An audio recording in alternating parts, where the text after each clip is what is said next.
ఇప్పటివరకు ఎవరైనా మన ఛానల్ని సబ్స్క్రైబ్ చేసుకోకపోతే ఇప్పుడే సబ్స్క్రైబ్ చేసుకోండి. పక్కనున్న బెల్ ఐకాన్ క్లిక్ చేసి ఆల్లో పెట్టుకోండి. నేను పెట్టే లేటెస్ట్ వీడియోస్ అన్ని మిస్ అవ్వకుండా చూడొచ్చు. ఆ రోజు డేట్ నవంబర్ 22, 1963 శుక్రవారం. ఆ రోజు ప్రెసిడెంట్ అయిన జాన్ ఎఫ్ కెనడీ పబ్లిక్గా అందరి ముందు చంపబడ్డాడు. ఆ టైంకి ఆయన టెక్సాస్లోని డల్లాస్లో మోటార్కేడ్లో పార్టిసిపేట్ చేస్తున్నాడు. సో తన కారులో కూర్చొని ఆయన ప్రయాణిస్తున్న టైంలో 2 బుల్లెట్లు వచ్చి ఆయన్ని తాకడం జరిగింది. అందులో 2వ బుల్లెట్ హెడ్ షాట్. దీని కారణంగా ఆయన అక్కడికక్కడే చనిపోవడం జరిగింది. ఆయనతో పాటుగా ఆ కారులో గవర్నర్ అయిన జాన్ బి కానెల్లీ జూనియర్ అలాగే జాన్ ఎఫ్ కెనడీ యొక్క భార్య కూడా ఉండడం జరిగింది. అయితే ఈ కానెల్లీ కూడా బుల్లెట్ అనేది తగిలింది, కాకపోతే అతను మాత్రం సర్వైవ్ అయిపోయాడు. ఇప్పటివరకు ఉన్న అఫీషియల్ రికార్డ్స్ ప్రకారం అయినట్టయితే గన్మ్యాన్ ఎవరో ఒక వ్యక్తి 3 బుల్లెట్స్ని అయితే ఫైర్ చేయడం జరిగింది. అండ్ ఈ భయంకరమైన ఫుటేజ్ మొత్తాన్ని కూడా అబ్రహం జాప్రూడర్ అనే ఒక వ్యక్తి తన దగ్గర ఉన్న 8mm ఫిల్మ్ కెమెరాలో రికార్డ్ చేయడం జరిగింది. ఈ ఫిల్మ్ని ఇప్పుడు జాప్రూడర్ ఫిల్మ్ అని పిలుస్తూ ఉన్నారు. అట్లీస్ట్ ఈ ఫుటేజ్ అన్నా ఉండడం వల్ల తర్వాత ఫర్దర్గా ఇన్వెస్టిగేషన్ అయితే చేయడానికి ఇది ఉపయోగపడింది. అయితే ఈ షూటింగ్స్ అనేవి ఎక్కడి నుంచి జరిగాయో తెలుసా? ఆ మోటార్కేడ్కి పక్కనే ఒక బిల్డింగ్ ఉంది, దాని పేరు టెక్సాస్ స్కూల్ బుక్ డిపాజిటరీ. ఆ బిల్డింగ్ యొక్క 6వ ఫ్లోర్ నుంచి షూటింగ్స్ అయితే జరిగాయి. ఆ షూటింగ్స్ చేసింది ఇంకెవరో కాదు, లీ హార్వే ఆస్వాల్డ్ అని అఫీషియల్గా డాక్యుమెంట్స్ అయితే మనకు చెబుతూ ఉన్నాయి. అండ్ ఈ సంఘటన జరిగిన 2 రోజుల తర్వాత ఆస్వాల్డ్ని జాక్ రూబీ అనే ఒక వ్యక్తి చంపేయడం జరిగింది. అండ్ అది కూడా డల్లాస్ పోలీస్ డిపార్ట్మెంట్ ముందే ప్రపంచంలో ఉన్న చాలామంది చూస్తూ ఉండగా, లైవ్ టెలివిజన్ నడుస్తూ ఉండగా అతన్ని షూట్ చేసి చంపేయడం జరిగింది. అయితే చాలామంది ఈ సంఘటన అనేది జరగడానికి కారణం ఆ మోటార్కేడ్ రూటే అని అన్నారు. ఎందుకంటే అక్కడ చాలా టర్నింగ్స్ ఉన్నాయి ఆ మోటార్కేడ్ రూట్లో. సో అందువలన ఏమైందంటే వెహికల్స్ అనేవి ఆటోమేటిక్గా చాలా స్లోగా ట్రావెల్ చేస్తూ ఉన్నాయి. అండ్ ఇంకోటి ఏంటంటే దీన్ని చూస్ చేసింది సీక్రెట్ సర్వీస్ ఏజెంట్స్ అయిన విన్స్టన్ జీ లాసన్ మరియు ఫారెస్ట్ వి సోరల్స్ అనే ఒక 2 వ్యక్తులు. వీళ్ళిద్దరూ కూడా ముందుగానే ఆ రూట్లలో ప్రయాణించి ఆ రూట్లలో ఏమేమి ఉన్నాయో మొత్తం అన్నీ తెలుసుకొని ఆ తర్వాత ఈ రూట్ని సెలెక్ట్ చేయడం జరిగింది. అయితే అలాగ వాళ్ళు ముందుగా ప్రయాణిస్తున్న టైంలో వాళ్ళకి అక్కడ సుమారుగా 20,000కి పైగా కిటికీలు అనేవి కనిపించాయంట. అంటే ఆ ప్రాంతంలో ఆ రూట్ మొత్తంలో కలిపి. అయితే వాళ్ళ దగ్గర అన్ని కిటికీలని పరీక్షించడానికి కావాల్సినంత మంది స్టాఫ్ అయితే లేకపోవడంతో వాళ్ళు వాటిని పరీక్షించకుండా అలాగే వదిలేశారు. జాన్ ఎఫ్ కెనడీ చనిపోయిన వారం రోజుల తర్వాత అంతకుముందు వైస్ ప్రెసిడెంట్గా ఉన్న లిండన్ బి జాన్సన్ తర్వాత ప్రెసిడెంట్గా మారాడు. అండ్ ఆ తర్వాత ఒక కమిషన్ని కూడా ఏర్పాటు చేశాడు అతను. వెంటనే జాన్ ఎఫ్ కెనడీ అలాగే లీ హార్వే ఆస్వాల్డ్ ఇద్దరు కూడా చనిపోవడానికి కారణం ఏంటో తెలుసుకోవడానికి ఈ కమిటీని అయితే ఏర్పాటు చేయడం జరిగింది. దీన్ని అప్పటి సుప్రీంకోర్టు జస్టిస్ అయిన ఈర్ల్ వారెన్ అనే ఒక వ్యక్తి నడిపించాడు ముందుండి. అండ్ అతనితో పాటుగా కొంతమంది అఫీషియల్స్ కూడా ఉన్నారు. సో అందుకనే దీన్ని ద వారెన్ కమిషన్ అని పిలుస్తూ ఉంటారు. అయితే ఆ వారెన్ కమిషన్ ఫైనల్గా ఇచ్చిన రిపోర్ట్ ప్రకారం అయితే కేవలం ఒకే ఒక షూటర్ మాత్రమే ఉన్నారు. అండ్ ఇంకెవరు కూడా ఇందులో ఇన్వాల్వ్ అయితే లేరు. హాయ్ ఫ్రెండ్స్, మీరు ఎప్పుడైనా సరే 5,000 రూపాయల ప్రోడక్ట్ 250 రూపాయలకు రావడానికి గమనించారా? లేదు కదా. కానీ అమెజాన్, ఫ్లిప్కార్ట్ లాంటి కంపెనీస్ ఏం చేస్తూ ఉంటాయంటే కొన్ని గోల్డెన్ హవర్స్ టైంలో మెగా డీల్స్ ఇస్తూ ఉంటాయి. ఆ డీల్స్ టైంలో ఒక్కొక్క ప్రోడక్ట్ మీద 90% నుంచి 95% వరకు డిస్కౌంట్ అయితే ఉంటుంది. అయితే ఈ డీల్స్ కోసం మీరు కాన్స్టెంట్గా ఆ యాప్స్ చెక్ చేస్తూ ఉండలేదు కదా. కానీ మీకోసం నేను వాటన్నిటిని కూడా కాన్స్టెంట్గా చెక్ చేస్తూ ఉంటాను. అండ్ దాంట్లో ఎప్పుడు ఏ డీల్ పెట్టినా కూడా ఇమీడియట్గా మీకు ఆ ప్రోడక్ట్ని అయితే షేర్ చేస్తాను. మీరు ఇమీడియట్గా ఆ ప్రోడక్ట్ని పర్చేస్ చేయొచ్చు దాని నుంచే. అండ్ అంతేకాదు కొన్ని ఎక్స్ట్రాడినరీ ప్రొడక్ట్స్ ఉంటాయి, వాటిని మీరు బయట ఎక్కడ కూడా చూడరు. వాటి గురించి కూడా నేను మీకు షేర్ చేస్తాను. మీరు సింపుల్గా చేయాల్సింది ఒకటే, కింద డిస్క్రిప్షన్లో మన టెలిగ్రామ్ ఛానల్ లింక్, మన వాట్సాప్ ఛానల్ లింక్, మన ఇన్స్టా బ్రాడ్కాస్ట్ ఛానల్ లింక్ ఉంటాయి. వీటిలో మీరు ఏ యాప్ ఎక్కువగా వాడతారో ఆ యాప్కి సంబంధించిన లింక్ మీద క్లిక్ చేసి ఆ యాప్లో ఉన్న మన ఛానల్ని ఫాలో అవ్వండి. దాంట్లో రెగ్యులర్గా చాలా ప్రొడక్ట్స్ అయితే మీకు అప్డేట్ అవుతూ ఉంటాయి. అండ్ ఆ ప్రొడక్ట్స్లో మీకు ఏది నచ్చినట్టయితే దాన్ని మీరు కొనుగోలు చేయొచ్చు వెంటనే. సో డిస్క్రిప్షన్లో లింక్స్ ఉన్నాయి, వెంటనే ఫాలో అవ్వండి. అండ్ ఇంకోటి ఏంటంటే ఇక్కడ ఎటువంటి కాన్స్పిరసీలు కూడా లేవని వాళ్ళైతే మెన్షన్ చేయడం జరిగింది. సో ఇంకా అఫీషియల్గా మెయిన్ థియరీలోకి అయితే వెళ్ళిపోదామా? వారెన్ కమిషన్ ఏమని చెప్పిందంటే లీ హార్వే ఆస్వాల్డ్ ఒంటరిగానే జాన్ ఎఫ్ కెనడీని చంపాడు. అండ్ దీని వెనక ప్రత్యేకమైన కుట్ర కూడా ఏమీ లేదు. ఆస్వాల్డ్ 1959లో రష్యాలో నివసించేవాడు. అయితే ఆ తర్వాత చాలాసార్లు అతను అమెరికన్ సిటిజన్షిప్ కోసం ప్రయత్నించాడు, కానీ అతనికి అమెరికన్ సిటిజన్షిప్ అయితే దొరకలేదు. అయితే ఆస్వాల్డ్కి చిన్నప్పటి నుంచి కూడా వైలెన్స్తో బాగా ఎక్కువ కాంటాక్ట్స్ అయితే ఉన్నాయి. అతను ఒకసారి తన యొక్క హాఫ్ బ్రదర్ని కత్తి పట్టుకుని వెంటాడాడు చంపేయడానికి ఆల్మోస్ట్. కాకపోతే జస్ట్ మిస్ అయ్యాడు అతని హాఫ్ బ్రదర్. అయితే అతను మెరైన్ కార్ప్స్లో కూడా కొన్నాళ్ళ పాటు పనిచేశాడు. అక్కడ 3 ఏళ్ల పాటు గడిపిన తర్వాత అతను M1 రైఫిల్ని షూట్ చేయడానికి క్వాలిఫై అయ్యాడు. అండ్ అందులో అతను షార్ప్ షూటర్గా కూడా మారిపోయాడు. ఆ తర్వాత ఆస్వాల్డ్ డల్లాస్ రెసిడెంట్గా ఉన్నప్పుడు FBI ఆఫీస్ వాళ్ళు అతను రెగ్యులర్గా సర్వైలెన్స్లో ఉంచేవాళ్ళు. ఎందుకంటే అతను రష్యా నుంచి వచ్చాడు కాబట్టి మేబీ రష్యాకి చెందిన స్పై ఏజెంట్ అయి ఉండొచ్చు అన్న ఉద్దేశంలో చాలామంది అయితే ఉన్నారు. కానీ ఇక్కడ ప్రాబ్లం ఏమైందంటే FBI వాళ్ళు దీని గురించి సీక్రెట్ సర్వీస్ వాళ్ళకి అసలు ఏమాత్రం ఇంటిమేట్ చేయలేదు. అంటే మీరు ఏ రూట్ అయితే సెలెక్ట్ చేశారో ఆ రూట్లో ఒక రష్యన్ నివసిస్తూ ఉన్నాడు అండ్ అతని మీద మాకు అనుమానం ఉంది అని కూడా FBI వాళ్ళైతే వీళ్ళకి చెప్పలేదు. అండ్ ఇంకొక అతిపెద్ద విషయాన్ని మర్చిపోయారు. అదేంటంటే ఇతను ఆ టెక్సాస్ స్కూల్ బుక్ డిపాజిటరీలో వర్క్ చేస్తున్నాడు. అదే రూట్లో మోటార్గేడ్ వెళ్తుంది. మరి ఆ విషయం ఖచ్చితంగా వీళ్ళకి చెప్పి తీరాల్సిందే కదా, కానీ చెప్పలేదు. సో అక్కడ నుంచే ఆస్వాల్డ్ షూట్ చేయడం జరిగింది, ప్రెసిడెంట్ చనిపోవడం కూడా జరిగింది. అయితే ఇక్కడ ఇంకొక ప్రాబ్లం ఉంది. అదేంటో తెలుసా, సీక్రెట్ సర్వీస్ వాళ్ళు FBI వాళ్ళకి ఆ మోటార్గేడ్ రూట్ గురించి కూడా చెప్పలేదు. సో ఇక్కడ ఇద్దరిది కూడా మిస్టేక్ ఉంది. వీళ్ళేమో రూట్ చెప్పలేదు, వాళ్ళు రూట్ చెప్పకపోవడం వల్ల వీళ్ళేమో ఒక అనుమానితుడు ఆ రూట్లోనే నివసిస్తున్నాడనే విషయాన్ని చెప్పలేదు. సో ఇద్దరిది కూడా మిస్టేక్ అయితే ఉంది. ఆస్వాల్డే జాన్ ఎఫ్ కెనడీని షూట్ చేశాడు అనడానికి వారన్ కమిషన్ ఇచ్చిన ఆధారాలు ఏంటంటే ది మ్యాన్లీచర్ క్యారెనో 6.5 mm ఇటాలియన్ రైఫిల్. ఈ రైఫిల్ నుంచే బుల్లెట్స్ అనేవి షూట్ అయినట్టుగా తెలిసింది. అండ్ అంతేకాకుండా ఈ రైఫిల్ని ఆస్వాల్డ్ కొనుగోలు చేసినట్టుగా కూడా ఆధారాలు దొరికాయని చెప్పారు.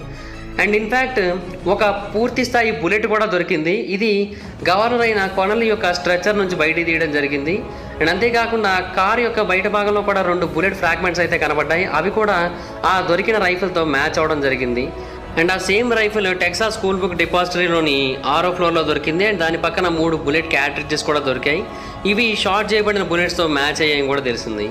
ఆ తర్వాత వారన్ కమిషన్ వాళ్ళు మరొక ఎవిడెన్స్ను కూడా ఇచ్చారు. అదేంటంటే ఆస్వాల్డ్ అంతకుముందు మేజర్ జనరల్ అయిన ఎడ్విన్ ఏ వాకర్ అనే ఒక వ్యక్తిని కూడా ఏప్రిల్ 10, 1963 చంపడానికి ప్రయత్నించాడు. అండ్ ఆ టైంలో కూడా అతని దగ్గర ఇదే రైఫిల్ ఉన్నదని మాకు తెలిసిందని చెప్పారు. ఇంకోటి ఏంటంటే జాన్ ఎఫ్ కెనడీని చంపిన తర్వాత ఆస్వాల్డ్ బయటకు పారిపోతూ డల్లాస్ పోలీస్ మైన్ అయిన జేడీ టిప్పెట్ అనే ఒక వ్యక్తిని కూడా ఒక రివాల్వర్తో షూట్ చేసి చంపేయడం జరిగింది. ఈ సంఘటన ఎప్పుడు జరిగిందంటే జాన్ ఎఫ్ కెనడీని చంపిన 45 నిమిషాల తర్వాత అయితే జరిగింది. సో అప్పుడు అతను ఉపయోగించిన రివాల్వర్ అనేది తర్వాత ఆస్వాల్డ్ దగ్గర దొరికింది. అండ్ దాంట్లో బుల్లెట్ టిప్పెట్ యొక్క బుల్లెట్స్తో మ్యాచ్ అవ్వడం కూడా జరిగింది. సో ఆ కారణంగా కూడా అతన్ని అరెస్ట్ అయితే చేయడం జరిగింది. అంటే జాన్ ఎఫ్ కెనడీని చంపిన తర్వాత మళ్ళీ మరొక వ్యక్తిని కూడా ఇతను చంపాడు అనమాట. అంటే ఏదైనా ఒక పెద్ద భోజనం తిన్న తర్వాత అరగడానికి కిళ్ళి చేసుకుంటాం, లేదంటే బిర్యానీ తిన్న తర్వాత లాస్ట్లో థమ్స్అప్ తాగుతూ ఉంటాం చూడండి, అలాగనమాట. ఓకే, అపార్ట్ ఫ్రమ్ జోక్స్, ఇవన్నీ చూస్తూ ఉంటే ఆస్వాల్డే క్లియర్గా ఆ షూటర్ అని అయితే మనకు అర్థమవుతుంది. అయితే చాలామంది ఇప్పటికీ కూడా ఆశ్చర్యపోతూ ఉంటారు, ఎలాగ ఆస్వాల్డ్ ఒక్కడే ఇదంతా చేయగలిగాడు. ఒకవేళ ఆస్వాల్డ్ ఇది ఒక్కడే చేశాడు అనుకుంటున్నట్టయితే జాక్ రూబీ ఎందుకని అతను చంపేశాడు? జాక్ రూబీ అతను చంపేయడం వల్లే కదా మనకి ఇప్పుడు ఏ విషయం కూడా పూర్తిగా తెలియకుండా పోయింది. ఎందుకని వారన్ కమిషన్కి రూబీకి కానీ లేదంటే ఆస్వాల్డ్కి కానీ వేరే ఏదైనా కాన్స్పిరసీతో లింక్ ఉన్నట్టుగా ఒక ఆధారం కూడా దొరకలేదు? ఇదంతా కూడా న్యాచురల్గానే జరిగిందా, లేదా కావాలని ఎవరైనా ఏదైనా చేయడం జరిగిందా? రూబీ ఆస్వాల్డ్ని అంతకు ముందే చంపేసి ఉండొచ్చు, లేదంటే తర్వాత ఇంకెప్పుడైనా చంపుండొచ్చు. కానీ ఇన్సిడెంట్ జరిగిన తర్వాత ఎందుకు చంపాల్సి వచ్చింది? ఖచ్చితంగా ఆస్వాల్డ్ని సైలెంట్ చేయడానికి రూబీ చంపడం జరిగిందా? ఈ టైప్ ఆఫ్ ప్రశ్నలు చాలామందికి అయితే తలెత్తాయి. అండ్ వారన్ కమిషన్ దీని గురించి కూడా మాట్లాడింది. ఆస్వాల్డ్కి ఎటువంటి గ్రూప్స్తో కూడా కాంటాక్ట్స్ అయితే లేవు అని చెప్పింది. సో వారన్ కమిషన్ అయితే ఆస్వాల్డ్దే మొత్తం నేరం అంతా కూడా అని చెప్పేసింది. అయితే మరి కొంతమందికి ఒక డౌట్ వచ్చింది. అదేంటంటే మేబీ ఆస్వాల్డ్ చనిపోయాడు కాబట్టి మొత్తం నేరం మొత్తాన్ని కూడా అతని మీదకే తోసేస్తున్నారు అన్న ఒక థియరీ కూడా ఉంది. ఓకే, ఒకసారి ఈ సిచ్యువేషన్ని మనం బాగా అబ్జర్వ్ చేసి చూసినట్టయితే, అండ్ ముఖ్యంగా అంటే ఫైర్ అయిన బుల్లెట్స్ ఉన్నాయి కదా, వాటిని అబ్జర్వ్ చేసి చూసినట్టయితే వారన్ కమిషన్ కేవలం 3 బుల్లెట్లు మాత్రమే ఫైర్ అయ్యాయి అని చెబుతూ ఉంది. ఆ 3 బుల్లెట్లు కూడా టెక్సాస్ స్కూల్ బుక్ డిపాజిటరీ నుంచే వచ్చాయని చెబుతుంది. మొదటి బుల్లెట్ ఏమో మిస్ అయింది, రెండో బుల్లెట్ ఏమో జాన్ ఎఫ్ కెనడీ యొక్క మెడ భాగంలో తాకింది. అండ్ ఆ తర్వాత అదే బుల్లెట్ వెళ్ళి గవర్నర్ కొనల్ని కూడా తాకింది. ఆ తర్వాత 3వ బుల్లెట్ వచ్చి అతని యొక్క తలను తాకడంతో జాన్ ఎఫ్ కెనడీ చనిపోయాడు. అయితే ఇదంతా కూడా వాళ్ళు చెప్తుంది బాగానే ఉంది, కానీ సెకండ్ బుల్లెట్ అనేది మాత్రం మోస్ట్ కాంట్రవర్షియల్ బుల్లెట్గా మారుతుంది. అండ్ ఇన్ఫ్యాక్ట్ వారన్ కమిషన్ చెప్పిన విధానం కూడా చాలా ఇంట్రెస్టింగ్గా అనిపిస్తూ ఉంటుంది. ఎందుకంటే ఒక బుల్లెట్ ఇద్దరిని కూడా తాకిందని చెప్తూ ఉన్నారు. అండ్ ఆ తర్వాత కూడా ఆ బుల్లెట్ అనేది పూర్తిగా దొరికిందని చెప్తూ ఉన్నారు. ఇది మ్యాజిక్ బుల్లెట్ అనే ఒక థియరీని అయితే మనకు చెబుతూ ఉంది. అంటే 6వ ఫ్లోర్ నుంచి బుల్లెట్ అనేది ఫైర్ అయింది కదా, ఆ టైంకి వీళ్ళిద్దరూ కూడా ఎదురెదురుగా కూర్చొని ఉన్నారు, జాన్ ఎఫ్ కెనడీ అలాగే కొనల్లి ఇద్దరు కూడా. అయితే జాన్ ఎఫ్ కెనడీ యొక్క మెడ భాగంలో తాకిన మొదటి బుల్లెట్ అనేది ఆ తర్వాత కొనల్లి యొక్క వెనక భాగంలో తాకి ఆ తర్వాత అతని యొక్క రైట్ నిప్పుల్లోంచి అంటే చెస్ట్ భాగం నుంచి బయటకు వచ్చేసి ఆ తర్వాత అతని యొక్క రైట్ రిస్ట్లోకి వెళ్ళి ఆ తర్వాత అతని యొక్క లెఫ్ట్ థైలోకి ఇరుక్కుంది అని చెప్పారు. అది బుల్లెటా లేదంటే బూమరాంగా నాకు అర్థం కావట్లే ఇంత వంపులు తిరగడానికి. అండ్ ఇంకా హైలైట్ ఏంటంటే లాస్ట్కి మళ్ళీ బుల్లెట్ ఏమో పూర్తి స్థాయిలో దొరికిందని చెప్తూ ఉన్నారు. సో అందుకని దీన్ని మ్యాజిక్ బుల్లెట్ అని పిలుస్తూ ఉన్నారు. ఈ థియరీని అప్పట్లో ప్రపంచవ్యాప్తంగా చాలామంది వ్యతిరేకించారు అండ్ చాలామంది దీని మీద చాలా జోక్స్ కూడా వేసుకోవడం జరిగింది. ఎందుకంటే 6వ ఫ్లోర్ నుంచి కనుక షూటింగ్ చేసినట్టయితే ఇలా జరగడం అనేది ఆల్మోస్ట్ ఇంపాసిబుల్. బుల్లెట్ మేబీ అతని యొక్క నెక్లోంచి, అంటే జాన్ ఎఫ్ కెనడీ యొక్క నెక్లోంచి వచ్చి ఆ తర్వాత కానల్లీ యొక్క లెఫ్ట్ హ్యాండ్లోకి వెళ్ళిందంటే ఒక అర్థం ఉంది, కానీ ముందు బ్యాక్ వచ్చి ఆ తర్వాత రైట్ రిస్ట్కి వచ్చి ఆ తర్వాత లెఫ్ట్ థైలోకి వచ్చిందంటే ఆల్మోస్ట్ ఇంపాసిబుల్ కదా. అండ్ ఇంకొకటి ఏంటంటే జాన్ ఎఫ్ కెనడీ కొంచెం ఎత్తైన సీట్లో కూర్చున్నాడు, అతనేమో కొంచెం చిన్న పొజిషన్లో కూర్చున్నాడు. సో ఆ లెక్కను చూసినట్టయితే అతని యొక్క చెస్ట్లో బుల్లెట్ తాకే అవకాశం అయితే ఉంటుంది కానల్లీకి, కానీ అలాగేమీ జరగలేదు. సో ఇవన్నీ చూస్తూ ఉంటే ఈ మ్యాజిక్ బుల్లెట్ థియరీ అనేది నిజం కాదు అని అనిపిస్తోంది. అండ్ ఇంకొకటి ఏంటంటే మనకి కారు మీద 2 బుల్లెట్ మార్క్స్ అనేవి కనబడ్డాయి. ఒక బుల్లెట్ ఏమో జాన్ ఎఫ్ కెనడీ యొక్క తలలోకి వెళ్ళింది, ఇంకో బుల్లెట్ ఏమో వీళ్ళ యొక్క ఒంట్లోకి వచ్చింది. కారుకి ఒక బుల్లెట్ తగిలి మిస్ అయింది. మరి కారు మీద 2 బుల్లెట్ మార్క్స్ ఎక్కడి నుంచి వచ్చాయి? అండ్ ఇదంతా చెప్పిన తర్వాత వారన్ కమిషన్ మాకు ఈ మ్యాజిక్ బుల్లెట్ థియరీతో ఏమాత్రం సంబంధం లేదు, మా దృష్టిలో ఆస్వాల్డ్ ఒక్కడే అక్కడ ఉన్నాడు, ఇంకెవరూ షూట్ చేయలేదని చెప్పారు. అయితే మనం ఆ తర్వాత జాప్రూటర్ ఫిల్మ్ కనుక బాగా అబ్జర్వ్ చేసి చూసినట్టయితే జాన్ ఎఫ్ కే అలాగే కానల్లీ వీళ్ళిద్దరూ ఫస్ట్ బుల్లెట్ని రిసీవ్ చేసుకున్నట్టుగా మనకు అర్థమవుతుంది. అండ్ ఇంకొకటి ఏంటంటే వీళ్ళకి వెంటనే బుల్లెట్లు తగిలాయి. అంటే రెండో బుల్లెట్ ఏదైతే తలలో తగిలిందో జాన్ ఎఫ్ కెనడీకి, అతను చనిపోయాడో, ఆ బుల్లెట్ అనేది విత్ ఇన్ స్పాన్ ఆఫ్ సెకండ్స్లో ఫైర్ అయింది. సో ఒక షూటర్ వెంటనే అంత ఫాస్ట్గా బుల్లెట్ని అయితే ఫైర్ చేయలేడు, అది కూడా అలాంటి ఒక గన్నుతో. సో అందువలన ఖచ్చితంగా ఇంకొక షూటర్ అవతల వైపు ఉండి ఉండొచ్చు అనే ఒక థియరీ అయితే మాత్రం ఖచ్చితంగా ఉంది. ఆ తర్వాత గవర్నర్ అయిన జాన్ బి కానల్లీ 1966లో లైఫ్ మ్యాగజైన్ వాళ్ళకి ఒక ఇంటర్వ్యూ ఇచ్చాడు. నాకు దీని గురించి పెద్దగా నాలెడ్జ్ ఏమీ లేదు, కానీ నేనైతే ఒకటి చెప్పాలనుకుంటున్నాను. ఒకే బుల్లెట్ ప్రెసిడెంట్ గారికి నాకు గాయపరిచిందని నేను అనుకోవట్లేదు, మేబీ మా ఇద్దరిని వేరు బుల్లెట్సే తాకి ఉండొచ్చు అని అనుకుంటున్నాను అని చెప్పాడు. సో అతని మాటలు కూడా 2 షూటర్స్ ఉన్నారని మనకు తెలియజేస్తూ ఉన్నాయి. ఆ తర్వాత జేమ్స్ టీ ట్యాగ్ అనే ఒక స్పెక్టేటర్ అక్కడే ఉన్నాడు. అతను ఆ మోటార్కేడ్ రూట్ మొత్తాన్ని కూడా అబ్జర్వ్ చేస్తూ వచ్చాడు. అతను ఏమన్నాడంటే ఒక స్ట్రే బుల్లెట్ అనేది అతని యొక్క సైడ్ భాగం నుంచి వెళ్ళింది, అదేమో రోడ్డు మీద నుంచి ఎవరో ఫైర్ చేసినట్టుగా తనకైతే అనిపించిందని చెప్పాడు. ఎందుకంటే ఆ బుల్లెట్ అతని యొక్క బుగ్గ భాగాన్ని తాకింది. ఆ తర్వాత అతనికి కుట్లు కూడా పడ్డాయి ఆ టైంలో. అది ఎక్కడైతే జాన్ ఎఫ్ కెనడీ యొక్క అసాసినేషన్ అనేది జరిగిందో అక్కడ ఒక చిన్న గుంత కూడా ఏర్పడింది ఒక బుల్లెట్ కారణంగా. మేబీ మొదటి బుల్లెట్ ఏదైతే ఉందో దాని కారణంగానే ఈ గుంత ఏర్పడి ఉండొచ్చని చాలామంది, ముఖ్యంగా వారన్ కమిషన్ వాళ్ళు అభిప్రాయపడ్డారు.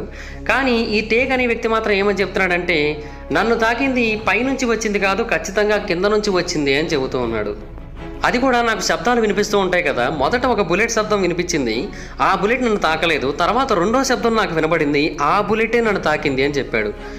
సో ఇవన్నీ వింటూ ఉంటే ఖచ్చితంగా మ్యాజిక్ బుల్లెట్ థియరీ అనేది ఫేక్ అని అర్థమవుతుంది. ఖచ్చితంగా 3 బుల్లెట్ల కంటే ఎక్కువ బుల్లెట్లనే కాల్చడం జరిగిందని అర్థమవుతుంది. అఫ్కోర్స్ పైన 3 క్యాట్రిడ్జ్లు దొరికి ఉండొచ్చు, కానీ అక్కడ నుంచి 3 కాల్చి ఉండొచ్చు, కింద నుంచి మేబీ ఇంకొక 2-3 బుల్లెట్లు అయితే కాల్చి ఉండొచ్చు. సో ఖచ్చితంగా ఇంకో షూటర్ అయితే ఉన్నారు. ఆ తర్వాత 1970లకు వచ్చేసరికి యాక్వస్టిక్ రీసెర్చ్ టెక్నిక్ అనేది బాగా డెవలప్ అయింది. ఇది ఆడియోని అనలైజ్ చేయడానికి బాగా ఉపయోగపడుతూ ఉంటుంది. అయితే ఆ టైంలో అక్కడ దొరికిన ఆడియో ఫుటేజ్లో మనకి 6 పాయింట్లు కనిపించాయి. 1 కాదు 2 కాదు 6 పాయింట్లు కనిపించాయి. అయితే కొంతమంది ఏమన్నారంటే అవి మేబీ గన్ఫైర్ యొక్క ఎకో ప్యాటర్న్స్ కూడా అయి ఉండొచ్చు అని చెప్పారు. కానీ తర్వాత ఏం తెలిసిందంటే అవన్నీ కూడా నార్మల్ సౌండ్స్ యొక్క మూమెంట్సే. అయితే జాప్రూటర్ ఫిల్మ్ కాకుండా మరొక ఫుటేజ్ ఉంది, ఇది ఆ ఇన్సిడెంట్ని మరొక యాంగిల్లో చూపిస్తూ ఉంటుంది. అయితే ఈ ఆల్టర్నేటివ్ ఫుటేజ్ అనేది ఈ కారు యొక్క బ్యాక్గ్రౌండ్లో ఉన్న వాటిని మనకు చూపిస్తూ ఉంటుంది. అయితే ఆ బ్యాక్గ్రౌండ్లో కూడా ఒక గన్ స్మోక్ అనేది వచ్చినట్టుగా చాలామంది చెబుతూ ఉన్నారు. అండ్ ఇన్ఫ్యాక్ట్ ఇంకొక సెకండ్ షూటర్ అక్కడికి దగ్గరలో ఉన్న గడ్డి లోపల ఉన్నాడని అయితే చాలామంది అభిప్రాయపడుతూ ఉన్నారు. అయితే ఏమైందంటే ఆ సెకండ్ ఫుటేజ్ని ఎవరో ఒకరు డిలీట్ చేసేయడం జరిగింది. అది ఎలా డిలీట్ అయిపోయిందో ఇప్పటికీ కూడా ఎవరికి అర్థం కావట్లేదు, కానీ దాన్ని ఎవరో డిలీట్ చేశారు కావాలని. అయితే ఆ తర్వాత సింథియా నిక్స్ జాక్సన్ అనే ఒక వ్యక్తి, అంటే ఒక అమ్మాయి, ఎవరైతే వ్యక్తి ఆ ఫుటేజ్ని తీశాడో ఆ ఫుటేజ్ని మళ్ళీ నాకు తిరిగి ఇవ్వాలి అంటూ యుఎస్ గవర్నమెంట్ మీద $10 మిలియన్ 2015లో కేసు వేసింది. ఒకవేళ నాకు ఆ ఫుటేజ్ ఇవ్వండి, లేదంటే నాకు $10 మిలియన్ ఇవ్వండి, నా ఫ్యామిలీ మెంబర్ తీసిన ఫుటేజ్ని మీరెవరు డిలీట్ చేయడానికి, మీరెవరు అసలు తీసుకోమన్నారు మిమ్మల్ని అని చెప్పి వాళ్ళ మీద కేసు అయితే వేసింది. కానీ దీని గురించి ఎవరు కూడా పెద్దగా పట్టించుకోలేదు. కానీ ఆ తర్వాత 1978లో హౌస్ సెలెక్ట్ కమిటీ ఒకటి అసాసినేషన్స్ గురించి మాట్లాడడం మొదలుపెట్టింది. వాళ్ళు ఏమని చెప్పారంటే, అంటే వీళ్ళు 1976లో స్టార్ట్ చేశారు ఇన్వెస్టిగేషన్ని. సో అప్పుడు జాన్ ఎఫ్ కెనడీ మరియు మార్టిన్ లూథర్ కింగ్ జూనియర్కి సంబంధించిన ఇన్వెస్టిగేషన్స్ వాళ్ళు మరింత ఎక్కువగా చేశారు. వాళ్ళ రీసెర్చ్లో తెలిసిన విషయం ఏంటంటే ఈ 2 హత్యలు కూడా, అంటే జాన్ ఎఫ్ కెనడీ మరియు మార్టిన్ లూథర్ కింగ్ జూనియర్, వీళ్ళిద్దరి యొక్క హత్యలు కూడా సిఐఏ వాళ్ళ యొక్క ఇన్ఫర్మేషన్ మొత్తాన్ని కూడా ఎవరికీ తెలియకుండా వీళ్ళు ఆపేశారు. సో ఆ టైంలోనే వీళ్ళ యొక్క హత్యలు అయితే జరిగాయని చెప్పారు. అండ్ ఇన్ఫ్యాక్ట్ సిఐఏ వాళ్ళు అప్పట్లో ఫిడెల్ కాస్ట్రోని అసాసినేట్ చేయడానికి ప్రయత్నాలు అయితే చేస్తూ ఉన్నారు. బట్ దానికి సంబంధించి ఒక ఇష్యూ అయితే జరిగింది. సో దాని కారణంగానే ఈ హత్యలు జరిగాయని చెబుతూ ఉన్నారు. ఆ ఇష్యూ ఏంటనేది తర్వాత ఒక థియరీలో భాగంగా నేను డిస్కస్ చేస్తాను. వీడియోలో లాస్ట్లో ఉంటుంది, చూడండి. 1978లో వీళ్ళు చేసిన ఆ ఆక్వాస్టిక్ స్టడీలో ఏమని తెలిసిందంటే ఖచ్చితంగా 2 గన్మ్యాన్లు ఉన్నారు అని తెలిసింది. అంటే సౌండ్స్ అనేవి ఒకే చోట నుంచి కనుక రికార్డ్ అయినట్టయితే అన్నీ కూడా ఒకలాగే ఉండాలి, కానీ 3 సౌండ్లు ఒకలాగా 3 సౌండ్లు ఒకలాగా ఉన్నాయి. సో ఖచ్చితంగా ఇవి వేరే వైపు నుంచి అవి వేరే వైపు నుంచి రికార్డ్ అయ్యాయని అయితే మాత్రం క్లియర్గా అర్థమవుతుందని చెప్పారు. అండ్ ఆ కమిటీ వాళ్ళు ఏమని చెప్పారంటే ఖచ్చితంగా జాన్ ఎఫ్ కెనడీ హత్య వెనక ఏదో ఒక కాన్స్పిరసీ అయితే ఉంది. కాకపోతే ఈ కమిటీ ఆ కాన్స్పిరసీ ఏంటనేది తెలుసుకోలేకపోయింది, అలాగే ఇంకొక గన్మ్యాన్ ఎవరనేది కూడా తెలుసుకోలేకపోయిందని చెప్పింది. సో ఈ కమిషన్ వాళ్ళు చెప్పిన మాట, అలాగే అక్వాస్టిక్ ఎవిడెన్స్, అండ్ అంతేకాకుండా కొనోలి మరియు ట్యాగ్ యొక్క టెస్టిమోనీస్, అంతేకాకుండా అసలు ఏమాత్రం నమ్మడానికి వీలు లేకుండా ఉన్న మ్యాజిక్ బుల్లెట్ థియరీ, ఇవన్నీ కూడా మనకి మల్టిపుల్ షూటర్స్ ఉన్నారు అనే విషయాన్ని అయితే మాత్రం తెలియజేస్తూ ఉంది. బట్ ఎవరైనా తెలియకపోయినప్పటికీ కూడా లీ హార్వే ఆస్వాల్డ్ మాత్రమే కాకుండా ఖచ్చితంగా ఇంకెవరో ఉన్నారు, ఏదో ఒక మోటివ్ అయితే లేకుండా అతను మాత్రం చంపడు. బట్ ఆ మోటివ్ ఏంటనేది తెలియకుండా పోతుంది. సో ఇప్పుడు ఈ మిస్టరీకి సంబంధించి ఉన్న కొన్ని కాన్స్పిరసీ థియరీస్ గురించి అయితే మాట్లాడుకుందాం. వాటిలో 4వది అయితే మాత్రం మీకు చాలా అంటే చాలా మిస్టీరియస్గా అనిపిస్తుంది. Okay, theory number 1. Vice president అయిన Lyndon B Johnson John F కెనడీని పొలిటికల్ పవర్ని తెచ్చుకోవడం కోసం అని చెప్పి చంపించాడు. జాన్ ఎఫ్ కెనడీ యాక్చువల్గా సెలెక్ట్ అవ్వడానికి ముందు లిండన్ బి జాన్సన్ యాక్చువల్గా డెమోక్రాటిక్ నామినేషన్స్లో పాల్గొన్నాడు. అండ్ 1960 డెమోక్రాటిక్ కన్వెన్షన్లో అతను లాస్ ఏంజల్స్లో పార్టిసిపేట్ చేశాడు కూడా. అయితే ఆ టైంలో అతను ఓడిపోవడం జరిగింది. And in fact death of a president అనే ఒక పుస్తకం వచ్చింది. ఆ పుస్తకంలో ఏమనుందంటే Lyndon B Johnson John F కెనడీని ఆగిపోమని, అతను జాన్ ఎఫ్ కెనడీని టెక్సాస్ సెనేటర్గా తన యొక్క పాత జాబ్ని కంటిన్యూ చేయమని చెప్పాడు. అంటే లిండన్ బి జాన్సన్ ఏంటంటే ఎలాగైనా సరే ప్రెసిడెంట్ అవ్వాలి అనుకున్నాడు. సో దానికోసం ఎలాగైనా సరే అతను చాలా కష్టపడాలనుకున్నాడు. కానీ అతనికి ఆ అదృష్టం అయితే వరించలేదు. జాన్ ఎఫ్ కెనడీ ప్రెసిడెంట్ అయిపోయాడు. సో జాన్ ఎఫ్ కెనడీని చంపించేసినట్టయితే తనకి వైస్ ప్రెసిడెంట్ నుంచి ప్రెసిడెంట్గా ప్రమోషన్ అయితే వస్తుంది. సో తన చేతిలోకి మొత్తం పవర్ అంతా వస్తుందన్న ఉద్దేశంలో అతని జాన్ ఎఫ్ కెనడీని చంపించారని చెబుతూ ఉంటారు. అండ్ ఇన్ఫ్యాక్ట్ ఆ సంవత్సరం రీఎలక్షన్స్ జరగాల్సి ఉంది, కానీ ఆ రీఎలక్షన్స్ని కూడా అతనే ఆపించాడని కూడా చాలామంది చెబుతూ ఉంటారు.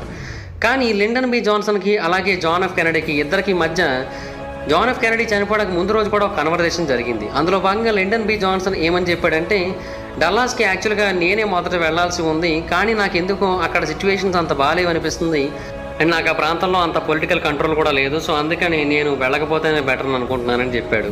కానీ జాన్ ఎఫ్ కెనడీ మాత్రం తన ప్రాంతానికి వెళ్ళాలి, ఎందుకంటే రీఎలక్షన్స్ అనేవి జరిగే అవకాశం అయితే ఉంది కాబట్టి తను అక్కడికి వెళ్ళి అందరి దృష్టిలో కూడా పడినట్టయితే మళ్ళీ తనకే ఓట్లు పడతాయనే ఉద్దేశంలో, అలాగే టెక్సాస్ పొలిటికల్ క్రైసిస్ని సాల్వ్ చేయాలనే ఉద్దేశంలో కూడా జాన్ ఎఫ్ కెనడీ అక్కడికి వెళ్ళడం జరిగింది. కానీ ఒకప్పుడు లిండన్ బి జాన్సన్కి టెక్సాస్ అనేది కంచు కోట లాంటిది. కానీ లిండన్ బి జాన్సన్ అలాంటిది ఆ రోజు అక్కడికి వెళ్ళడానికి ఎందుకు భయపడ్డాడో ఎవరికి కూడా అర్థం కాలేదు. అండ్ ఇంకోటి ఏంటంటే లిండన్ బి జాన్సన్ యొక్క రైట్ హ్యాండ్ ఒక వ్యక్తి ఆ రోజు అతన్ని ఎక్కడికి కూడా వెళ్ళొద్దని, ముఖ్యంగా టెక్సాస్ అసలు వెళ్ళొద్దని, ఎందుకంటే అక్కడ మీ మీద వ్యతిరేక చర్యలు అయితే జరగబోతున్నట్టుగా మాకు ఇన్ఫర్మేషన్ వచ్చిందని చెప్పాడు. అలాగే టెక్సాస్ లాయర్ అయిన బైరాన్ స్కెలిటన్ కూడా టెక్సాస్లో పొలిటికల్ సిచ్యువేషన్స్ అనేవి అంత బాగోలేవు, సో మీరు ఇప్పుడు రాకపోతేనే మంచిదని చెప్పారు. కానీ అతను చెప్పేది లిండన్ బి జాన్సన్కి ప్రెసిడెంట్కి కాదు. సో ప్రెసిడెంట్కి చెప్పుంటే బాగుండేదని అతను తర్వాత ఫీల్ అయ్యాడంట. కానీ ఈ ఇన్ఫర్మేషన్ జాన్ ఎఫ్ కేకి చెందిన కొంతమంది అఫీషియల్స్కి తెలిసింది. అలాగే జాన్ ఎఫ్ కే యొక్క బ్రదర్ అయిన రాబర్ట్ కెనడీ కూడా ఈ విషయం గురించి అయితే తెలిసింది. కానీ వాళ్ళు ఎవరు కూడా జాన్ ఎఫ్ కెనడీకి ఏం కాదులే, లిండన్ బి జాన్సన్కి మొత్తం వ్యతిరేకత అంతా ఉంది ఆ ప్రాంతంలో, సో ఏం కాదులే అన్నట్టుగా ఉండిపోయారు. అంతెందుకు, ఒక మహిళ ఉంది, ఆమె పేరు మ్యాడెలైన్ బ్రౌన్. ఈమెకి ఎల్బీజేతో అంటే లిండన్ బి జాన్సన్తో అఫైర్స్ అయితే ఉన్నాయని కొంతమంది అయితే నమ్ముతూ ఉంటారు. అండ్ రేపు జాన్ ఎఫ్ కెనడీ చనిపోతున్నాడనగా ముందు రోజు నైట్ ఒక పార్టీ జరిగిందని, ఆ పార్టీకి లిండన్ బి జాన్సన్, అలాగే మ్యాడెలైన్ బ్రౌన్, అండ్ అంతేకాకుండా రిచర్డ్ నిక్సన్, అలాగే జే ఎడ్గర్ హూవర్ వీళ్ళందరూ కూడా అటెండ్ అయ్యారని. సో ఆ టైంలో లిండన్ బి జాన్సన్ ఆమెతో చెవిలో ఒక మాట అన్నాడంట, రేపటి నుంచి కెనడీ యొక్క టార్చర్ అనేది మనకి ఇంకా అసలు ఉండదు, అసలు ఇంకా ఏ భయము ఉండదు, ఇది నా మాట, ఇది నా ప్రామిస్ అని చెప్పాడంట. అయితే లిండన్ బి జాన్సన్ యాక్చువల్గా టెక్సాస్కి ముందు వెళ్తాడు అనుకున్నారు కాబట్టి మొత్తం అన్నిటి గురించి కూడా చాలా డీటెయిల్డ్గా డాక్యుమెంటేషన్స్ అయితే చేశారు. బట్ తను అంతకు ముందు రోజు ఎక్కడికైనా పార్టీస్కి వెళ్ళినట్టు, వేరే వాళ్ళని కలిసినట్టు ఎక్కడా కూడా డాక్యుమెంట్స్లో అయితే లేదు. అండ్ ఆ టైంకి అతను ఆఫీస్లోనే ఉన్నట్టుగా కూడా మొత్తం అన్ని డాక్యుమెంట్స్ అయితే కనిపిస్తూ ఉన్నాయి. అండ్ ఇంకోటి ఏంటంటే లిండన్ బి జాన్సన్ వైస్ ప్రెసిడెంట్గా ఆనందంగా లేడు అనే ఒక విషయానికి సంబంధించి కూడా ఎక్కడ ఆధారాలు అయితే దొరకలేదు. సో అందువలన ఇతనే జాన్ ఎఫ్ కెనడీని చంపించాడు అనడానికి ఎక్కడా కూడా మనకి ఆధారాలు అయితే దొరకలేదు. అండ్ ఈవెన్ అతనే వారెంట్ కమిషన్ కూడా పెట్టడానికి కారణమయ్యాడు అండ్ చాలా హెల్ప్ కూడా చేశాడు అతను. సెకండ్ థియరీ, రష్యన్సే జాన్ ఎఫ్ కెనడీని చంపించారు. బేసిక్గా రష్యన్స్కి అలాగే అమెరికన్స్కి మధ్య అప్పట్లో కోల్డ్ వార్కి సంబంధించిన గొడవలు అయితే బాగా నడుస్తూ ఉన్నాయి. అండ్ ఇంకోటి ఏంటంటే లీ హార్వే ఆస్వాల్డ్ కూడా సోవియట్ యూనియన్కి సింపథైజర్ అనే విషయం మనకు అందరికీ తెలిసిందే. అయితే కొంతమంది ఏమంటారంటే అతను కేజీబీ ఏజెంట్ అని, అతను కావాలని అమెరికాలోకి ఎంటర్ అయ్యి రష్యన్ ఎంబసీ తరపున పనిచేస్తూ అతను జాన్ ఎఫ్ కెనడీని చంపాడని చెబుతూ ఉంటారు. అంతెందుకు, జాన్ ఎఫ్ కెనడీ చనిపోవడానికి ఒక వారం 10 రోజుల ముందు కూడా మెక్సికో సిటీలోని రష్యన్ ఎంబసీ బయట లీ హార్వే ఆస్వాల్డ్ కనిపించినట్టుగా చాలామంది చెబుతూ ఉన్నారు. సో ఖచ్చితంగా రష్యన్సే జాన్ ఎఫ్ కెనడీని చంపించారంటున్నారు. అయితే మరికొంతమంది ఏమంటున్నారంటే బేసిక్గా అతను రష్యన్ అన్న విషయం అందరికీ తెలుసు కాబట్టి ఒకవేళ అతని చేత కనుక చంపించినట్టయితే ఆబ్వియస్లీ అందరి దృష్టి కూడా రష్యా మీదకే వస్తుంది కాబట్టి ఖచ్చితంగా రష్యా అతన్ని అయితే చూస్ చేసుకోదు. సో అతని ద్వారా చంపించాల్సిన అవసరం అయితే వాళ్ళకి లేదు, వేరే వాళ్ళని ఎవరినైనా సరే చూస్ చేసుకునే అవకాశం అయితే ఉంది వాళ్ళకని చెబుతున్నారు. ఏమో మరి. థియరీ నెంబర్ 3, ఒక మాబ్ జాన్ ఎఫ్ కెనడీని చంపేసింది. బేసిక్గా అప్పట్లో చాలా మాబ్స్ ఉండేవి. వీటన్నిటిని కూడా జాన్ ఎఫ్ కెనడీ కావాలని అణిచివేయడానికి ట్రై చేశాడు. Chicago Mabu, Miami Mabu, new Orleans Mabu ఇవన్నీ కూడా అప్పట్లో ఎక్కువగా ఉండేవి. అయితే ఇంకోటి ఏంటంటే జాన్ ఎఫ్ కెనడీ అలాగే అతని బ్రదర్ అయిన రాబర్ట్ కెనడీ, ఇతనేమో జాన్ ఎఫ్ యొక్క బ్రదర్ మాత్రమే కాకుండా అటార్నీ జనరల్గా కూడా పనిచేస్తూ ఉన్నాడు. వీళ్ళందరూ కూడా ఆ క్రైమ్స్కి వ్యతిరేకంగా చాలా సివియర్గా పనిచేస్తూ వాళ్ళందరినీ కూడా తొక్కేయడానికి ప్రయత్నించారు. ఈ జాక్ రూబీ అనే వ్యక్తి ఎవరైతే లీ హార్వే ఆస్వాల్డ్ని చంపారో అతను డల్లాస్ నైట్ క్లబ్ ఓనరు. అతనికి మాఫియాతో కూడా చాలా కనెక్షన్స్ అయితే ఉన్నాయని చెబుతూ ఉంటారు. అండ్ ఇంకొంతమంది ఏమంటారంటే అతను ఒక మాబ్ తరపున వర్క్ చేస్తున్నాడని, ఆ తర్వాత ఆ మాబ్ వాళ్ళే కావాలని జాన్ ఎఫ్ కెనడీని చంపించాలని కూడా అంటారు. 2015లో ఒక ఇంప్రిజోన్డ్ ఫార్మర్ మాఫియా హిట్మ్యాన్ అయిన జేమ్స్ ఫైల్స్ అనే ఒక వ్యక్తి ఏమని చెప్పాడంటే ఆ రోజు ఆ ఇన్సిడెంట్లో 2వ షూటర్ కూడా ఉన్నాడు అండ్ అతను ఏ టైప్ ఆఫ్ గన్ వాడాడో కూడా నాకు తెలుసు. అండ్ ఇంకోటి ఏంటంటే ఇదంతా కూడా మాఫియా మరియు సిఐఏకి తెలిసే జరిగింది, అందుకనే ఎవరు కూడా దీని గురించి పెద్దగా పట్టించుకోవట్లేదని చెప్పాడు. అఫ్కోర్స్ ఇతను చెబుతున్న మాటల్ని సపోర్ట్ చేయడానికి సరైన థియరీ అయితే లేదు. కానీ ఈ మాబ్ మరియు సిఐఏ యొక్క ఫార్మింగ్ అనేది ఒక పెద్ద మిస్టరీగా అనిపిస్తూ ఉంది.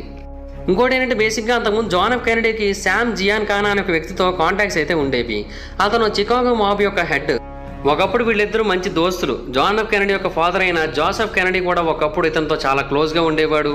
అండ్ ఇన్ఫ్యాక్ట్ అప్పట్లో మాబ్స్కి పెద్దగా సపోర్ట్ లేని టైంలో కూడా అతనే బాగా సపోర్ట్ చేశాడు. And in fact John F Kennedy 1960 ఎన్నికలలో గెలవడానికి కూడా ఇతను మరియు ఇతని యొక్క గ్యాంగ్ ఒక కారణం అని చెబుతూ ఉంటారు.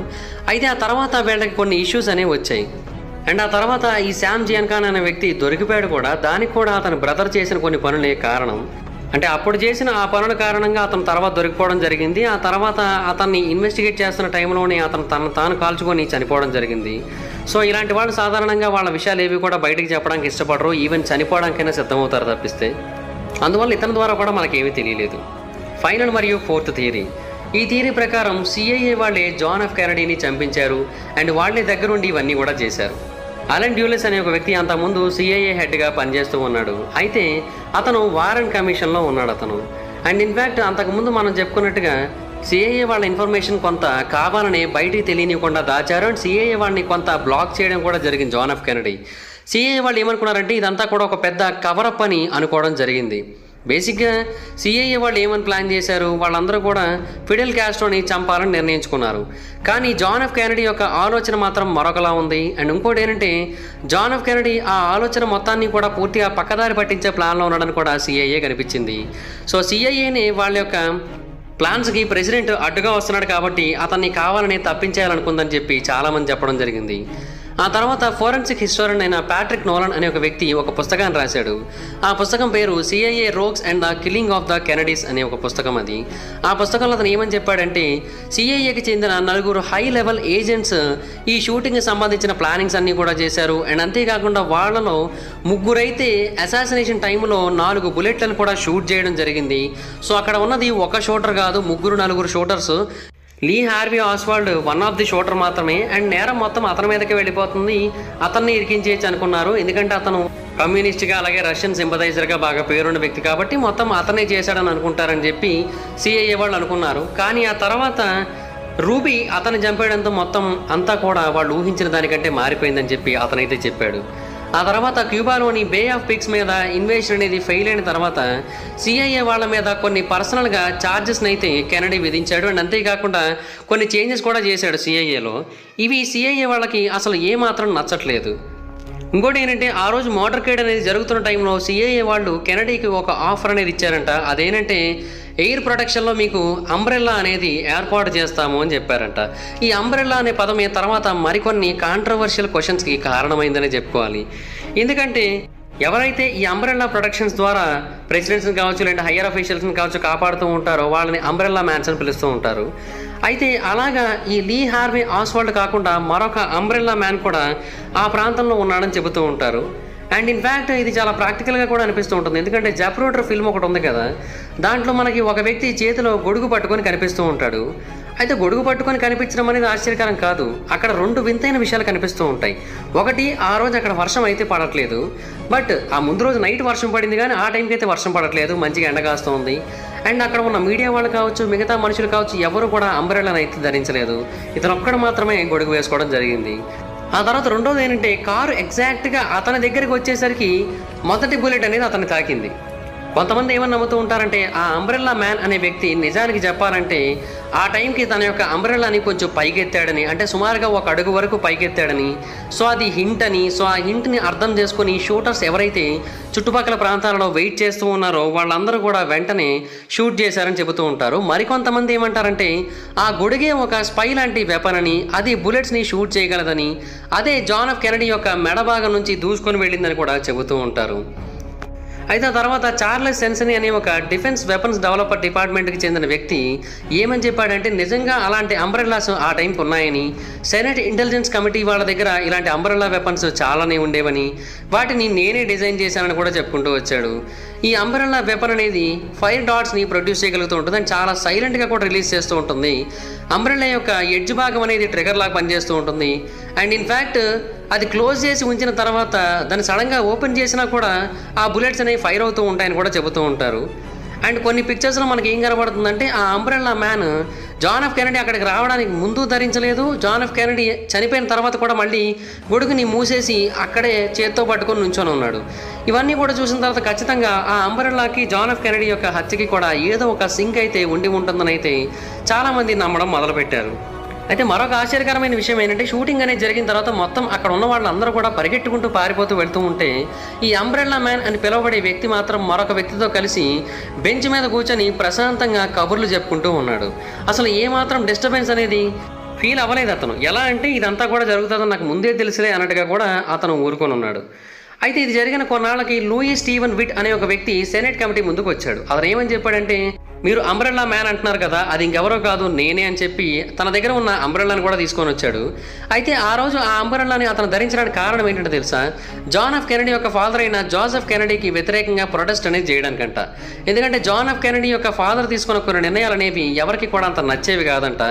సో అందుకోసం అని చెప్పి అలాగే వ్యతిరేకించడం కోసం ఆ పని చేశానని చెప్పాడు. అండ్ ఇన్ఫ్యాక్ట్ అతని ఫ్యామిలీకి చెందినవాడు 1938 నుంచి 1939 మధ్య జాన్ ఎఫ్ కెనడీ యొక్క ఫాదర్ మీద కోర్టులో కేసులు వేసిన విషయాన్ని కూడా చూపించాడు అతను. సో కేవలం ప్రొటెస్ట్గా మాత్రమే దాన్ని ఉపయోగించాను తప్పిస్తే నాకు అంతకుమించి ఇంకెలాంటి ఉద్దేశము లేదు. అండ్ ఇంకోటి ఏంటంటే నేను గొడుగుని పూర్తిగా నా తల దగ్గర పెట్టుకున్నాను. సో అందువలన ఏమైందంటే నాకు ఎదురుగా ఏముందో సరిగ్గా క్లియర్గా కనిపించలేదు. అందువలనే జాన్ ఎఫ్ కెనడీ మీద షూటింగ్స్ అనేవి జరిగినా కూడా నాకు పెద్దగా ఏమీ తెలియలేదు. అండ్ ఇంకోటి ఏంటంటే జాన్ ఎఫ్ కెనడీ కూడా నన్ను గుర్తిస్తారన్న ఉద్దేశంలోనే అప్పుడే నేను అంబ్రెల్లాను ఓపెన్ చేయడం జరిగిందని చెప్పాడు. ఆఫ్ కోర్స్ అమెరికాలో కావచ్చు ఇంగ్లాండ్లో కావచ్చు చాలామంది ప్రొటెస్ట్ల కోసం అంబ్రెల్లాస్ని అయితే వాడుతూ ఉంటారో అది తెలిసిందే. అంతకుముందు యుఎస్ ప్రెసిడెంట్గా చేసిన రిచర్డ్ నిక్సన్ అనే వ్యక్తి కూడా సేమ్ ఇలాగే ఒకసారి ఒక ట్రిప్ వేస్తున్న టైంలో తన యొక్క వైస్ ప్రెసిడెంట్కి ఏమని చెప్పాడంటే నాకు అంబ్రెల్లాస్ అంటే చాలా భయం, వాటి కారణంగా నా పవర్ ఎక్కడ పోతుందో నేను అప్పుడప్పుడు భయపడుతూ ఉంటానని కూడా చెప్పాడు. అండ్ ఇన్ఫ్యాక్ట్ అతను ఒకసారి ఒక ట్రిప్కి వెళ్తున్న టైంలో ఎవరు కూడా చేతిలో అంబ్రెల్లాస్ పట్టుకొని రాకూడదని కూడా అతను వార్నింగ్స్ అయితే ఇవ్వడం జరిగింది. సో అంబ్రెల్లాస్ అనే మేబీ ప్రొటెస్ట్లో భాగంగా ఉపయోగించి ఉండొచ్చు, కానీ ఇతనే ఆ అంబ్రెల్లా మ్యాన్ అనే ఒక విషయాన్ని అయితే ఎవరు కూడా కన్ఫర్మ్ చేయలేకపోతున్నారు. ఎందుకంటే అతను గొడుగు తీసుకొని వచ్చినంత మాత్రాన అది సేమ్ గొడుగు అయి ఉండాలని రూల్ అయితే లేదు కదా. సో అందువలన అతనే అంబ్రెల్లా మ్యానా కాదనే విషయం కూడా ఎవరికీ తెలియలేదు. అయితే ఒకటైతే చాలామంది నమ్ముతూ ఉన్నారు, సిఏఏ వాళ్ళు ఇప్పటికే చాలా విషయాలు మన దగ్గర కవరప్ చేస్తూ వచ్చారు. సో అలాగే దీన్ని కూడా కవరప్ చేస్తున్నారు. కానీ నిజానికి దీంట్లో వాళ్ళ హస్తమే ఎక్కువగా ఉంది, వాళ్ళ కారణంగానే ఇదంతా కూడా జరిగిందని చెబుతూ ఉన్నారు. అయితే ఇదంతా జరిగిన తర్వాత, అంటే జాన్ ఎఫ్ కెనడీ చనిపోయిన కొన్నేళ్ల తర్వాత 2003లో ఏబీసీ న్యూస్ వాళ్ళు ఒక పోల్ కండక్ట్ చేశారు. దాంట్లో అమెరికన్స్ అందరూ కూడా ఏమని చెప్పారంటే, జాన్ ఎఫ్ కెనడీ యొక్క హత్యలో సుమారుగా 2 కంటే ఎక్కువ మంది షూటర్స్ పాల్గొన్నారని 170 మంది చెప్పారు. అలాగే వారన్ కమిషన్ చెప్పినవన్నీ కూడా తప్పు అని 68% మంది చెప్పారు 100లో. ఆ తర్వాత మరొక సర్వే ఏంటంటే జాన్ ఎఫ్ కెనడీ యొక్క హత్య వెనుక ఖచ్చితంగా ఏదో ఒక కాన్స్పిరసీ దాగి ఉంది అనే ఒక విషయం మీద 100లో 60% మంది అయితే యాక్సెప్ట్ చేయడం జరిగింది. ఇవన్నీ ఎందుకు, లిండన్ బి జాన్సన్ 1973లో ఆస్వాల్డ్ ఒక్కడే చంపి ఉంటాడని నేను అనుకోవట్లేదు. ఈవెన్ నేను కూడా ఖచ్చితంగా అతను ఒంటరిగా ట్రిగర్ని లాగి ఉంటాడని అనుకోవట్లేదు. ఇంకో గన్మ్యాన్ ఖచ్చితంగా ఉండే ఉంటాడని చెప్పాడు ఆయన. సో ఇప్పటికీ కూడా జాన్ ఎఫ్ కెనడీ యొక్క హత్య అనేది మిస్టరీగానే మిగిలిపోయింది. ఆస్వాల్డ్ అయితే కేసులో ఇన్వాల్వ్ అయ్యాడు, కానీ అతను కాకుండా ఇంకా చాలామంది అయితే ఉన్నారు. వాళ్ళు ఎవరనేది ఇప్పటికీ కూడా దొరకలేదు. సిఐఏ వాళ్ళని చాలామంది అభిప్రాయపడుతున్నారు, ఎందుకంటే వాళ్ళైతేనే ఇలాంటి కేసుల్లో అసలు ఏమాత్రం ఇన్ఫర్మేషన్ బయటకు రాకుండా చూసుకోగలుగుతూ ఉంటారు కదా. సో అందుకని ఇప్పటికీ కూడా వాళ్ళ మీద చాలామంది అనుమానపడుతూ ఉంటారు. సో మీకేమనిపిస్తుంది జాన్ ఎఫ్ కెనడీ యొక్క హత్య గురించి మొత్తం డీటెయిల్స్ అన్ని కూడా విన్న తర్వాత? మీ ఒపీనియన్స్ని చెప్పండి. డిస్క్రిప్షన్లో లింక్ ఉంటుంది, దాన్ని క్లిక్ చేసి నాకు ఇన్స్టాలో మెసేజ్ చేయండి. అండ్ ఈ వీడియో కనుక మీకు నచ్చినట్లయితే లైక్ చేయండి, వీడియోని షేర్ చేయండి, మా ఛానల్ని సబ్స్క్రైబ్ చేయండి, పక్కనే ఉన్న బెల్ ఐకాన్ క్లిక్ చేయండి. వీడియోని షేర్ చేయడం మాత్రం మర్చిపోతుంది, ఎందుకంటే షేర్ చేస్తేనే ఈ వీడియో గురించి మా ఛానల్ గురించి అందరూ తెలుస్తుంది. ఒకవేళ మీరు డైరెక్ట్గా ఫాలో అవ్వాలనుకుంటే నా ఇన్స్టాగ్రామ్ ఐడి యొక్క లింక్ కింద డిస్క్రిప్షన్లో ఉంటుంది, దాన్ని క్లిక్ చేసి మీరు నన్ను ఫాలో అవ్వచ్చు. Thank you guys, by by now. Hi friends, మీరు ఎప్పుడైనా సరే 5,000 రూపాయల ప్రొడక్ట్ 250 రూపాయలకి రావడానికి గమనించారా? లేదు కదా. కానీ అమెజాన్, ఫ్లిప్కార్ట్ లాంటి కంపెనీస్ ఏం చేస్తూ ఉంటాయంటే కొన్ని గోల్డెన్ హవర్స్ టైంలో మెగా డీల్స్ ఇస్తూ ఉంటాయి. ఆ డీల్స్ టైంలో ఒక్కొక్క ప్రొడక్ట్ మీద 90% నుంచి 95% వరకు డిస్కౌంట్ అయితే ఉంటుంది. అయితే ఈ డీల్స్ కోసం మీరు కాన్స్టెంట్గా ఆ యాప్స్ చెక్ చేస్తూ ఉండలేదు కదా. కానీ మీకోసం నేను వాటన్నిటిని కూడా కాన్స్టెంట్గా చెక్ చేస్తూ ఉంటాను. అండ్ దాంట్లో ఎప్పుడు ఏ డీల్ పెట్టినా కూడా ఇమీడియట్గా మీకు ఆ ప్రోడక్ట్ని అయితే షేర్ చేస్తాను. మీరు ఇమీడియట్గా ఆ ప్రోడక్ట్ని పర్చేస్ చేయొచ్చు దాని నుంచే. అండ్ అంతేకాదు కొన్ని ఎక్స్ట్రాడినరీ ప్రొడక్ట్స్ ఉంటాయి, వాటిని మీరు బయట ఎక్కడ కూడా చూడరు. వాటి గురించి కూడా నేను మీకు షేర్ చేస్తాను. మీరు సింపుల్గా చేయాల్సింది ఒకటే, కింద డిస్క్రిప్షన్లో మన టెలిగ్రామ్ ఛానల్ లింక్, మన వాట్సాప్ ఛానల్ లింక్, మన ఇన్స్టా బ్రాడ్కాస్ట్ ఛానల్ లింక్ ఉంటాయి. వీటిలో మీరు ఏ యాప్ ఎక్కువగా వాడతారో ఆ యాప్కి సంబంధించిన లింక్ మీద క్లిక్ చేసి ఆ యాప్లో ఉన్న మన ఛానల్ని ఫాలో అవ్వండి. దాంట్లో రెగ్యులర్గా చాలా ప్రొడక్ట్స్ అయితే మీకు అప్డేట్ అవుతూ ఉంటాయి. అండ్ ఆ ప్రొడక్ట్స్లో మీకు ఏది నచ్చినట్టయితే దాన్ని మీరు కొనుగోలు చేయొచ్చు వెంటనే. సో డిస్క్రిప్షన్లో లింక్స్ ఉన్నాయి, వెంటనే ఫాలో అవ్వండి.